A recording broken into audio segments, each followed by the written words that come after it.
ವಿದ್ಯಾರ್ಥಿಗಳೇ, ಇದನ್ನು ಅಂಕಿ ಒಳಗೆ ಬರೀದಂತೂ ನಿಮ್ಗೆ ಹೆಚ್ಚು ಕಡಿಮೆ ಎಲ್ಲರಿಗೂ ಬರ್ತವೆ. ಪಟ್ನೆ ಮಾಡಿಬಿಡ್ರಿ, ನಾ ಬರ್ದಂಗದ ಎಲ್ಲ ನೋಡ್ಕೊಳ್ರಿ, ಸರಿಯಾಗಿ ಅರ್ಥ ಮಾಡ್ಕೋಬೇಕು, ಚಂದಂಗ ತಿಳ್ಕೋಬೇಕು. ಯಾಕಂದ್ರೆ ಕೆಲವೊಂದು ಗಣಿತಗಳು ಭಾಳ ಟೈಮ್ ಹಾಳು ಮಾಡೋದು ಇರಂಗಿಲ್ಲ. ಯಾಕಂದ್ರೆ ಆಗಿಂದಾಗ ಉತ್ತರ ಇರ್ತಾವ, ನೀವು ಸರಿಯಾಗಿ ನೋಡಿಕೊಂಡು 2010 ನೀವು ಬರೆದಿರ್ತೀರಿ, ನನಗೆ ಗೊತ್ತು. ಈಗ ಇದನ್ನು ಬರೆಯುವಂಥ ಸ್ಟೈಲ್ ಹೆಂಗೆ ಅನ್ನೋದು ತೋರಿಸ್ತಾನೆ.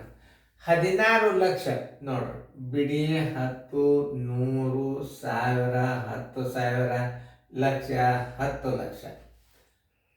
16 ಲಕ್ಷ ನೋಡ್ರಿ, 16 ಲಕ್ಷ ಏನಂದರೆ 16,813. ಇದು ನೋಡಿ, ಇಲ್ಲಿ 2 0, ಇಲ್ಲಿ 2 0, 813.